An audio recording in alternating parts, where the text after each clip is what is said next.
Medium VP Akashvani Hyderabad है। शाम 5:50 पर आप सुनेंगे इलाकाई खबरें।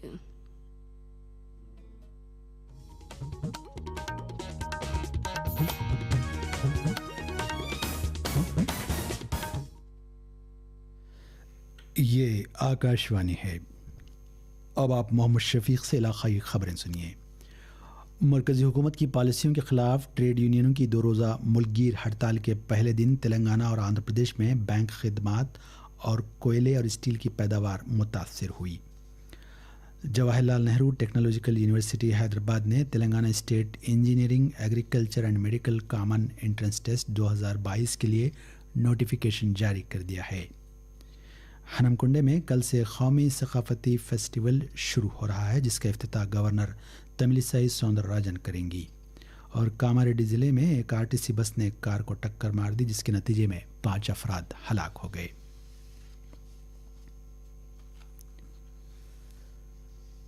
मरकज़ी हुकूमत की पॉलिसियों के ख़िलाफ़ ट्रेड यूनियनों की जानिब से मुल्क भर में आज से 2 दिन की हड़ताल मनाई जा रही है।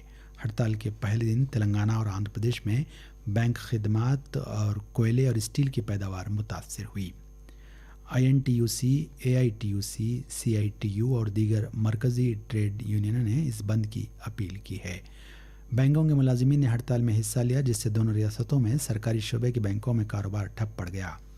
तेलंगाना में सिंगरेनी कॉलरीज कंपनी लिमिटेड के मुलाजिमीन ने हड़ताल में हिस्सा लिया, जिससे कोयले की पैदावार काफ़ी मुतासर हुई। सिंगरेनी के 42,000 मुलाजिमीन में से बेशतर ने हड़ताल की। तमाम 23 ज़ेर ज़मीन और 19 ओपन कास्ट कानों में कोयले की पैदावार मुतासर हुई। भारतीय मजदूर संघ ने हड़ताल से दूरी इख्तियार की।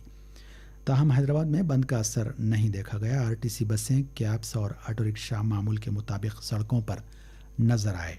मुख्तलिफ ट्रेड यूनियनों ने दोनों रियासतों में रैलियां निकाली।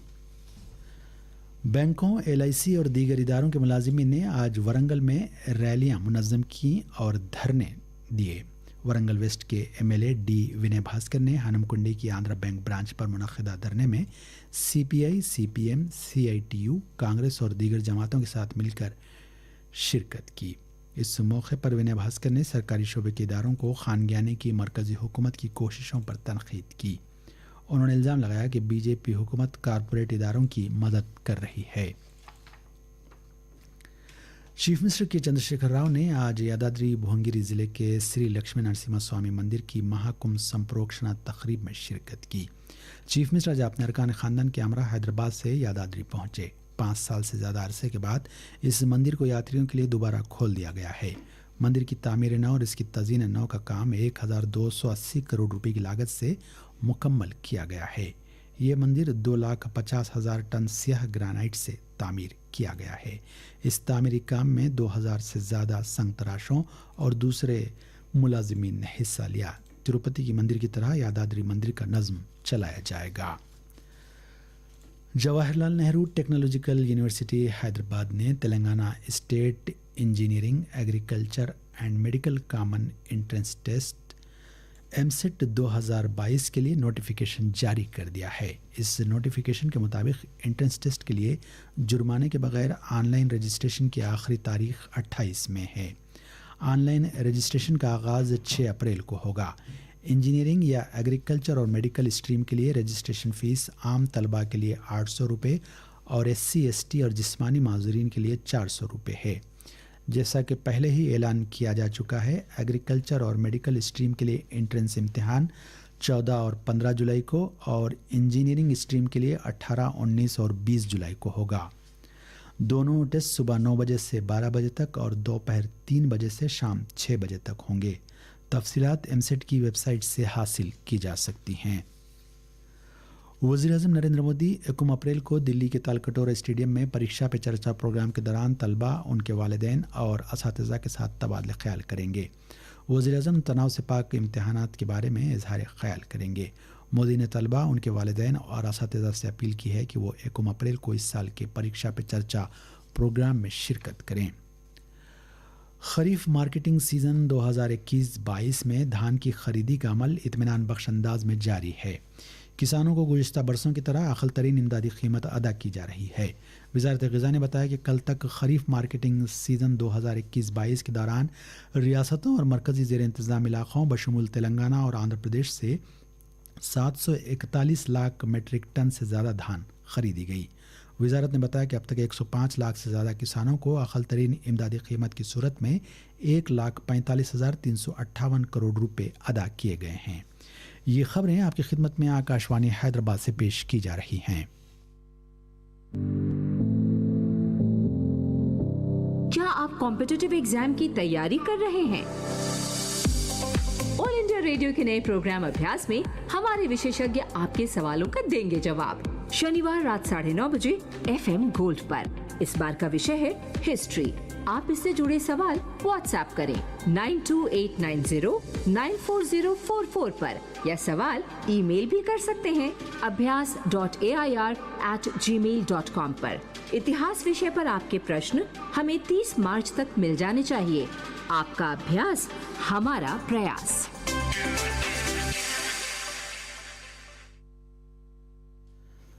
ہنمکنڈا ٹاؤن میں یونیورسٹی آرٹس اینڈ سائنس کالج کے میدان میں کل سے قومی ثقافتی فیسٹیول یعنی راشٹر سنسکرتی مہوتسو شروع ہو رہا ہے۔ اس کے لیے تمام انتظامات مکمل کر لیے گئے ہیں۔ گورنر تمل سائی سوندر راجن اس فیسٹیول کا افتتاح کریں گی۔ اگلے دن مرکزی وزیر سیاحت و ثقافت کشن ریڈی اختتامی پروگرام میں شرکت کریں گے۔ ہنمکنڈا کے ضلع کلکٹر راجیو گاندھی ہنمنتو نے بتایا کہ اس پروگرام کے حصے کے طور پر مقامی فنکار اور دیگر ریاستوں کے فنکار اپنے فن کا مظاہرہ کریں گے۔ اس فیسٹیول کے دوران حیدرآباد برادرز، پدم شری ایوارڈ یافتہ درشنم موگلیہ، لوک گلوکار منگلی اور دوسروں کا موسیقی پروگرام ہوگا۔ ڈاکٹر پدماجا ریڈی کلاسیکل ڈانس کا پروگرام بھی منعقد کیا جائے گا۔ ملک بھر میں قومی ٹیکہ اندازی مہم کے تحت اب تک کووڈ ٹیکوں کے 183 کروڑ 26 لاکھ سے زیادہ ڈوز دیے جا چکے ہیں۔ مرکزی وزارت صحت نے بتایا کہ ملک میں گزشتہ 24 گھنٹوں کے دوران 1289 کیس درج کیے گئے۔ عروبہ صحت ہونے والوں کی شرح اس وقت 98.75% ہے۔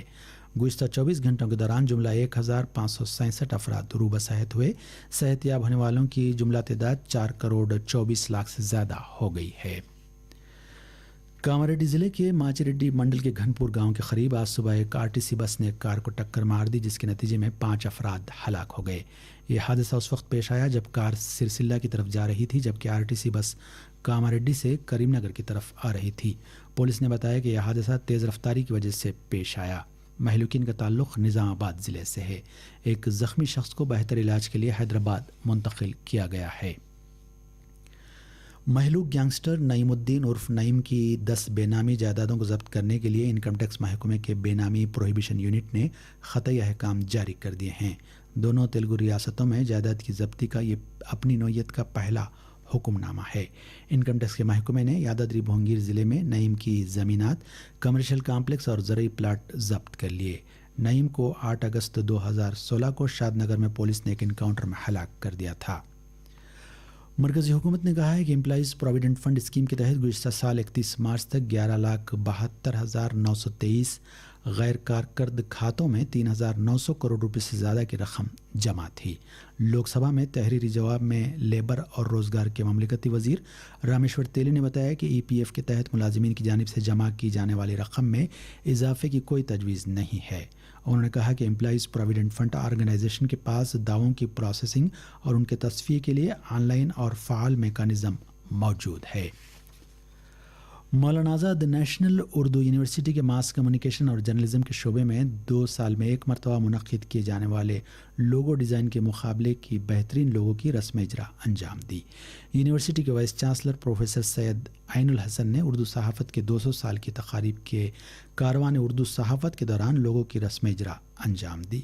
پروفیسر عین الحسن نے ان تقاریب کا آغاز کرنے پر شعبے کو مبارکباد دی۔ انہوں نے کہا کہ اردو صحافت کو فروغ دینے کی ضرورت ہے۔ علی گڑھ مسلم یونیورسٹی کے MA فارسی کی طالبہ نازش اللہ کو بہترین لوگو ڈیزائن مقابلے کا فاتح قرار دیا گیا۔ اور آخر میں اس بلیٹن کی خاص خبریں ایک بار پھر سن لیجیے۔ मरकज़ी हुकूमत की पॉलिसियों के खिलाफ ट्रेड यूनियनों की 2 रोज़ा मुल्कगीर हड़ताल के पहले दिन तेलंगाना और आंध्र प्रदेश में बैंक खिदमात, कोयले और स्टील की पैदावार मुतासर हुई। जवाहरलाल नेहरू टेक्नोलॉजिकल यूनिवर्सिटी हैदराबाद ने एमसेट 2022 के लिए नोटिफिकेशन जारी कर दिया है। हनुमकुंडे में कल से कौमी सकाफती फेस्टिवल शुरू हो रहा है, जिसका इफ्तिताह गवर्नर तमिलिसाई सौंदरराजन करेंगी। और कामारेड्डी ज़िले में एक आरटीसी बस ने कार को टक्कर मार दी, जिसके नतीजे में 5 अफराद हलाक हो गए। आकाशवाणी हैदराबाद से इलाकाई खबरें ख़त्म होती हैं।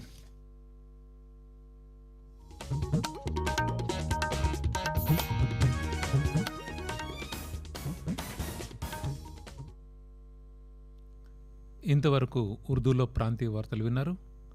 ఆకాశవాణి హైదరాబాద్ కేంద్రం. ఇప్పుడు తెలుగులో ప్రాంతీయ వార్తలు. ముందుగా ప్రకటన వింటారు.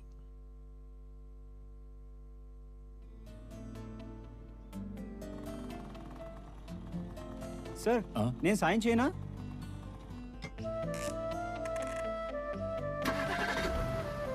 వరే వా, నిజంగా నువ్వు ఎక్స్పర్ట్వే. సొంత గ్యారేజా ఎక్కడైనా పనా? పని వెతుకుతున్నాను సార్. గరాజ్ పెట్టుకోవాలని ఉంది, కానీ డబ్బు లేదండి. లోన్ కోసం తాకట్టు పెట్టడానికి సార్ డిప్లొమాయే ఉంది. ఎవరిస్తారు లోన్? బ్యాంక్. ఆర్బీఐ బ్యాంకులకి ఒక విషయం తప్పనిసరి చేసింది. వాళ్ళ దగ్గరికి ఎవరైనా మంచి వ్యాపార ప్రస్తావన తీసుకొస్తే దానికి ఏమీ తాకట్టు పెట్టాక లేకుండా 10 లక్షల వరకు లోన్ ఇవ్వాలి. నిజమా? అవును. మీలాంటి సమర్థులైన యువకులకి వ్యాపార పరిశ్రమ స్థాపించుకోవడానికి ఆర్థిక సహాయం ఇవ్వడానికి చాలా పథకాలున్నాయి. బ్యాంక్ లోన్ తో పాటు ప్రభుత్వ క్రెడిట్ గ్యారంటీ స్కీముల ప్రయోజనాలు పొందొచ్చు. వరేవా, కొత్త గ్యారేజ్ పెట్టుకున్నందుకు అభినందనలు. Thank you sir. మీ చేతుల్లో సామర్థ్యం ఉంటే లోన్ పొందండి, తాకట్టు పెట్టకుండానే. ఆర్బీఐ అంటుంది, విషయాలు తెలుసుకోండి, వ్యాపారాన్ని పెంచుకోండి. ఆహార వ్యాపారదారులకు food safety and standards authority of India licence అలాగే రిజిస్ట్రేషన్ తప్పనిసరి. లైసెన్స్ ఇంకా రిజిస్ట్రేషన్ కోసం FOSCOS పోర్టల్స్ను కానీ FSSAI హెల్ప్ లైన్ నంబర్ 1800112100 కానీ సంప్రదించండి. ఆహార వ్యాపారదారులు అలాగే వినియోగదారులకై FSSAI ఫుడ్ సేఫ్టీ కనెక్ట్ యాప్ను ప్రారంభించింది. గూగుల్ ప్లేస్టోర్ ద్వారా ఈ యాప్ను డౌన్లోడ్ చేసుకొని FSSAI రిజిస్ట్రేషన్కు దరఖాస్తు చేసుకోవచ్చు. ఈ యాప్ ద్వారా వినియోగదారులు ఆహార సంబంధిత ఫిర్యాదులు కూడా రిజిస్టర్ చేయవచ్చు. ప్రకటన విన్నారు.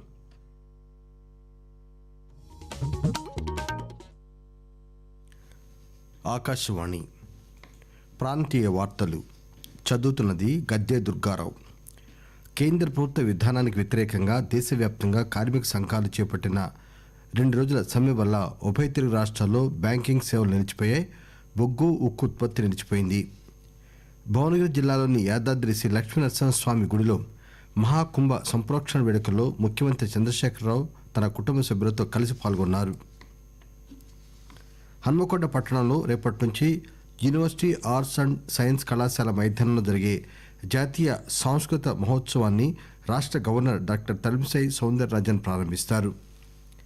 కామారెడ్డి జిల్లా మాచిరెడ్డి మండలం ఘన్పూర్ ఎం గ్రామ శివార్లో కారును ఆర్టీసీ బస్సు ఢీ కొట్టిన ప్రమాదంలో కారులో 2 మహిళలు, 2 పురుషులు, బాలుడు మృతి చెందారు.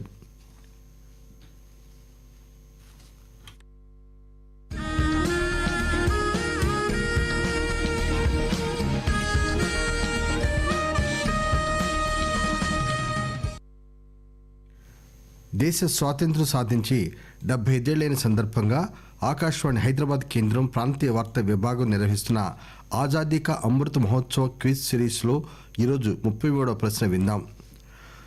స్వాతంత్రోద్యమ వార్తలను ప్రజలకు తెలియజేసేందుకు 1942 ఆగస్టు 14న బొంబాయి నుంచి ఒక రహస్య రేడియో ప్రారంభమైంది. క్విట్ ఇండియా ఉద్యమం జరుగుతున్న రోజుల్లో ప్రజలకు ఉద్యమ వార్తలను ఆ రేడియో చక్కగా అందించింది. ఆ రహస్య రేడియోను నిర్వహించింది ఎవరు? ప్రశ్న మరోసారి. స్వాతంత్రోద్యమ వార్తలను ప్రజలకు తెలియజేసేందుకు 1942 ఆగస్టు 14న బొంబాయి నుంచి ఒక రహస్య రేడియో ప్రారంభమైంది. క్విట్ ఇండియా ఉద్యమం జరుగుతున్న రోజుల్లో ప్రజలకు ఉద్యమ వార్తలను ఆ రేడియో చక్కగా అందించింది. ఆ రహస్య రేడియోను నిర్వహించింది ఎవరు? శ్రోతలు తమ సమాధానాన్ని 94686565 అనే మొబైల్ ఫోన్ నంబర్కు వాట్సాప్ ద్వారా తెలియజేయాల్సి ఉంది. ఫోన్ నంబర్ మరోసారి 9496868565 కాగా మొదటగా సరైన సమాధానాన్ని పంపిన శ్రోతను విజేతగా రేపటి ప్రాంతీయ వార్తల్లో ప్రకటిస్తారు.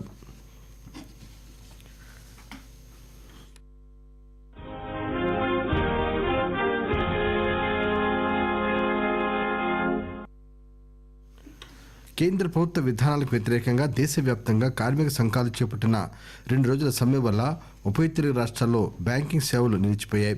బొగ్గు, ఉక్కు ఉత్పత్తి నిలిచిపోయింది. ఐఎన్టీయూసీ, ఏఐటీయూసీ, సిఐటియు తదితర కేంద్ర కార్మిక సంఘాలు ఈ సమ్మెకు మద్దతిచ్చాయి. ఉభయ తెలుగు రాష్ట్రాల్లో ప్రభుత్వ బ్యాంక్ సేవలకు అంతరాయం కల్పిస్తూ బ్యాంకు ఉద్యోగులు ఈ సమ్మెలో పాల్గొన్నారు. కార్మికులు సమ్మెకు దిగడంతో సింగరేణి క్యాలరీస్లో ఉత్పత్తి ఆగిపోయింది. 42,000 మంది కార్మికులు ఈ సమ్మెలో పాల్గొనడంతో 23 భూగర్భ గనులు, 19 ఓపెన్ కాస్ట్ గనుల్లో బొగ్గు ఉత్పత్తి ఆగిపోయింది. భువనగిరి జిల్లాలోని యాదాద్రి శ్రీ లక్ష్మీ నరసింహస్వామి గుడిలో మహాకుంభ సంప్రోక్షణ వేడుకల్లో ముఖ్యమంత్రి చంద్రశేఖరరావు తమ కుటుంబ సభ్యులతో కలిసి పాల్గొన్నారు. విశిష్ట శిల్పకళ వైభవంతో కూడిన ఈ దేవాలయాన్ని నిర్మించడానికి 2,50,000 టన్నుల కృష్ణశిలను ఉపయోగించారు. ద్రవిడ కాకతీయ శిల్పకళ శైలిలో ఈ ఆలయ నిర్మాణం జరిగింది. యాదాద్రి పునర్నిర్మాణానికి 1,280 కోట్ల రూపాయలు ఖర్చు కాగా 5.5 ఏళ్లు సమయం పట్టింది. ఆకాశవాణి ప్రాంతీయ వార్తలు వింటున్నారు. హన్మకొండ పట్టణంలో రేపటి నుంచి యూనివర్సిటీ ఆర్ట్స్ అండ్ సైన్స్ కళాశాల మైదానంలో 2 రోజుల జాతీయ సంస్కృత మహోత్సవం నిర్వహించడానికి అన్ని ఏర్పాట్లు జరిగాయి. ఈ మహోత్సవాన్ని రాష్ట్ర గవర్నర్ డాక్టర్ తమిళిసై సౌందరరాజన్ ప్రారంభిస్తారు. ఎల్లుండి కేంద్ర పర్యాటక శాఖ మంత్రి కిషన్ రెడ్డి ముగింపు కార్యక్రమానికి హాజరవుతారు. ఈ మహోత్సవంలో స్థానిక కళాకారులు, ఇతర రాష్ట్రాల కళాకారులు ఇస్తారని జిల్లా కలెక్టర్ రాజీవ్ గాంధీ హనుమంతు తెలిపారు. కామారెడ్డి జిల్లా మాచిరెడ్డి మండలం ఘన్పూర్ ఎం గ్రామ శివార్లో కారు ఆర్టీసీ బస్సు ఢీకొన్న ప్రమాదంలో కారులోని 2 మహిళలు, 2 పురుషులు, బాలుడు అక్కడికక్కడే మృతి చెందగా ఓ చిన్నారికి తీవ్ర గాయాలయ్యాయి. కారు నెంబర్ ఆధారంగా మృతులంతా నిజామాబాద్ జిల్లా కమ్మరపల్లి చెందిన వారిగా భావిస్తున్నారు. గాయపడిన చిన్నారిని స్థానిక ఆసుపత్రికి తరలించి చికిత్స అందిస్తున్నారు.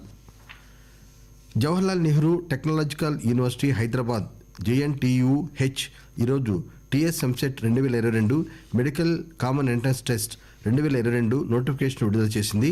ఏప్రిల్ 6 నుంచి మే 28వ తేదీ వరకు ఆన్లైన్ దరఖాస్తులను స్వీకరించనున్నారు. అర్హులైన విద్యార్థులు ఆన్లైన్లో దరఖాస్తు చేసుకోవాలని ఎంసెట్ కన్వీనర్ సూచించారు. జాతీయ టీకాకరణలో భాగంగా ఇప్పటి వరకు దేశ ప్రజలకు 183,26,00,000 కోవిడ్ టీకాలు వేశారు. గడిచిన 24 గంటల్లో 1,270 కొత్త కోవిడ్ కేసులు నమోదయ్యాయి. దేశంలో క్రియాశీలక కేసుల సంఖ్య 15,859గా ఉంది. గడిచిన 24 గంటల్లో 1,567 మంది కోవిడ్ నుంచి కోలుకున్నారు. జాతీయ కోవిడ్ రికవరీ రేటు 98.75% ఉంది. ముస్లిం సోదరులు ఎంతో పవిత్రంగా జరుపుకునే పండుగ రంజాన్కు అన్ని ఏర్పాట్లను సకాలంలో పూర్తి చేయాలని రాష్ట్ర పశుసంవర్ధక శాఖ మంత్రి తలసాని శ్రీనివాస్ యాదవ్ అధికారులను ఆదేశించారు. ఈరోజు తన కార్యాలయంలో JSMC, electrical, water works, horticultural తదితర శాఖల అధికారులు, సనత్ నగర్ నియోజకవర్గ పరిధిలోని మసీదు కమిటీ సభ్యులతో రంజాన్ ఏర్పాటుపై ప్రత్యేక సమావేశం నిర్వహించి మాట్లాడుతూ ఈ విషయం చెప్పారు. కరీంనగర్ జిల్లాలో వారధి సొసైటీలో పేర్లు నమోదు చేసుకున్న నిరుద్యోగ యువతకు గ్రూప్ 1, గ్రూప్ 2 పరీక్షలకు గాను మంచి శిక్షణ ఇప్పించాలని, వారధి సొసైటీని బలోపేతం చేయాలని జిల్లా కలెక్టర్ ఆర్వి కరుణన్ అన్నారు. జిల్లా కలెక్టరేట్ సమావేశ మందిరంలో నిర్వహించిన వారధి సొసైటీ 7వ వార్షిక సర్వసభ్య సమావేశంలో కలెక్టర్ పాల్గొని మాట్లాడుతూ ఈ విషయం చెప్పారు. 2021-22 ఖరీఫ్ మార్కెటింగ్ సీజన్లో వరి ధాన్యం కొనుగోలు సజావుగా సాగుతుంది. నిన్నటి వరకు తెలంగాణ, ఆంధ్రప్రదేశ్ సహా ఇతర రాష్ట్రాలు, కేంద్రపాలిత ప్రాంతాల నుంచి 741 లక్షల మెట్రిక్ టన్నుల వడ్లను సేకరించినట్లు కేంద్ర ఆహార శాఖ తెలియజేసింది.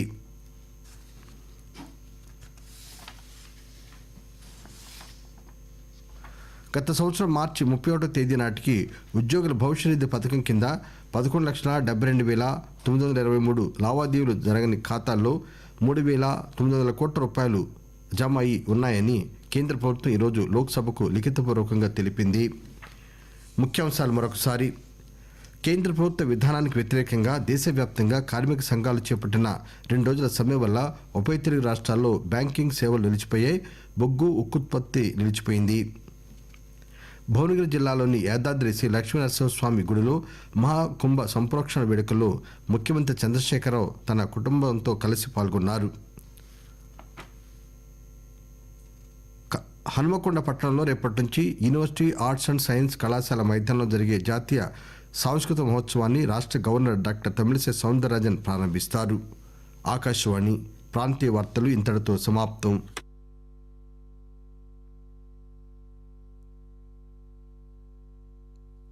This is All India Radio.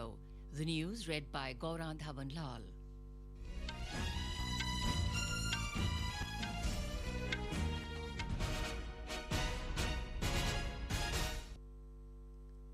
Dr. Pramod Sawant today took oath as the Chief Minister of Goa for the second consecutive time at a grand ceremony attended by Prime Minister Narendra Modi and top BJP leaders. Governor P.S. Sridharan Pillai administered the oath. Along with Dr. Pramod Sawant, 8 other cabinet ministers also took oath. The ceremony was held at the Shama Prasad Mukherjee Stadium in Talegaon in Goa.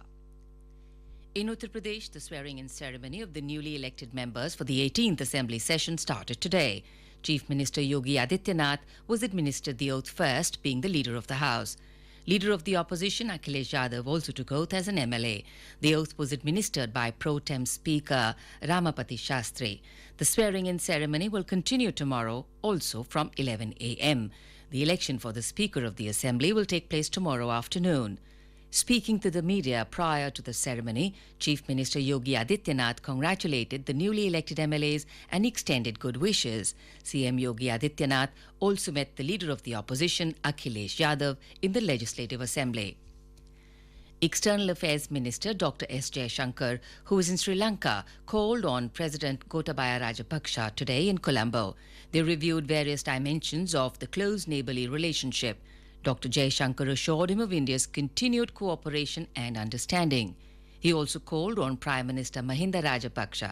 The discussions were followed by the signing of an agreement on supporting Buddhist culture and heritage.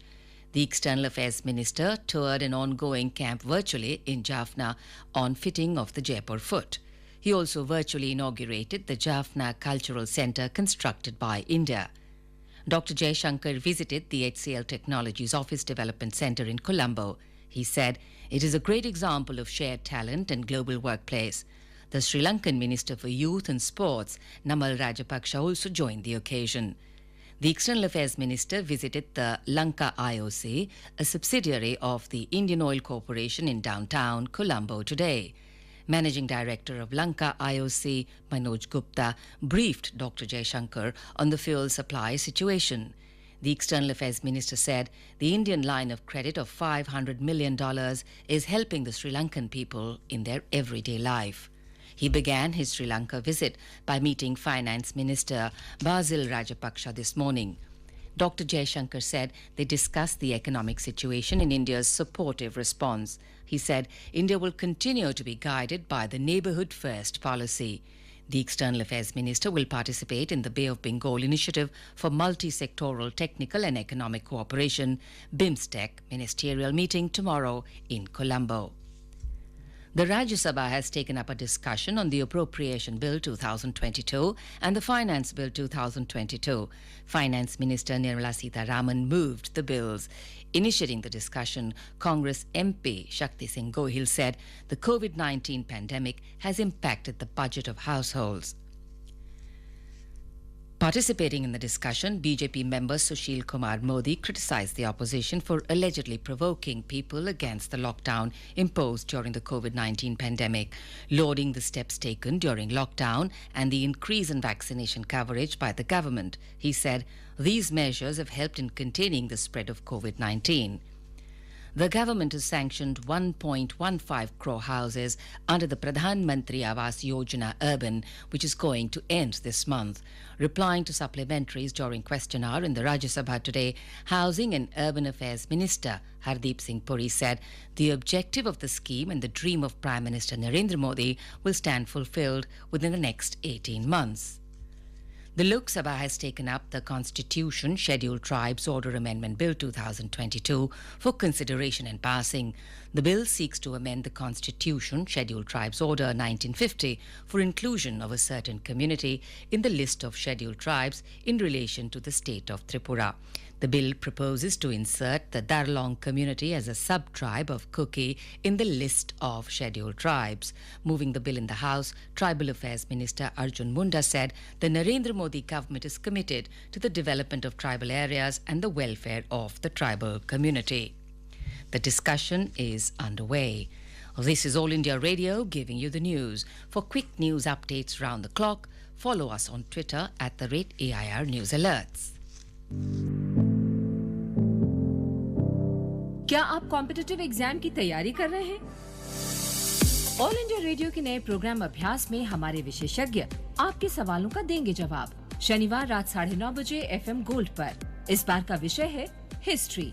आप इससे जुड़े सवाल WhatsApp करें 9289094044 पर या सवाल email भी कर सकते हैं। अभ्यास abhyas.airnews@gmail.com पर। इतिहास विषय पर आपके प्रश्न हमें 30 मार्च तक मिल जाने चाहिए। आपका अभ्यास हमारा प्रयास। उपभोक्ताओं तक पहुंचने का सुलभ और सस्ता माध्यम है आकाशवाणी। आकाशवाणी के विभिन्न केंद्रों से कीजिए अपने उत्पादों और सेवाओं का प्रचार विज्ञापनों के माध्यम से। लोकल और राष्ट्रीय स्तर पर कीजिए अपने बिजनेस का विस्तार, क्योंकि आकाशवाणी में विज्ञापन बुकिंग हुई बहुत ही आसान। अब घर, दफ्तर या दुकान पर बैठे बैठे आप कर सकते हैं विज्ञापनों की बुकिंग। डायल कीजिए 870-001-4242। नंबर एक बार फिर नोट करें 870-001-4242। नजर आए। Prime Minister Narendra Modi will Telugu participate in the Griha Pravesham వార్తలను of about ప్రజలకు తెలియజే 5.21 lakh beneficiaries of the Pradhan Mantri Awas Yojana Gramin in Madhya Pradesh via video conferencing tomorrow. He will also address the gathering on the occasion. It has been the constant endeavour of the Prime Minister to provide pakka houses with all the basic amenities to every needy family of the country. This marks yet another step in this direction. Nepal Prime Minister Sher Bahadur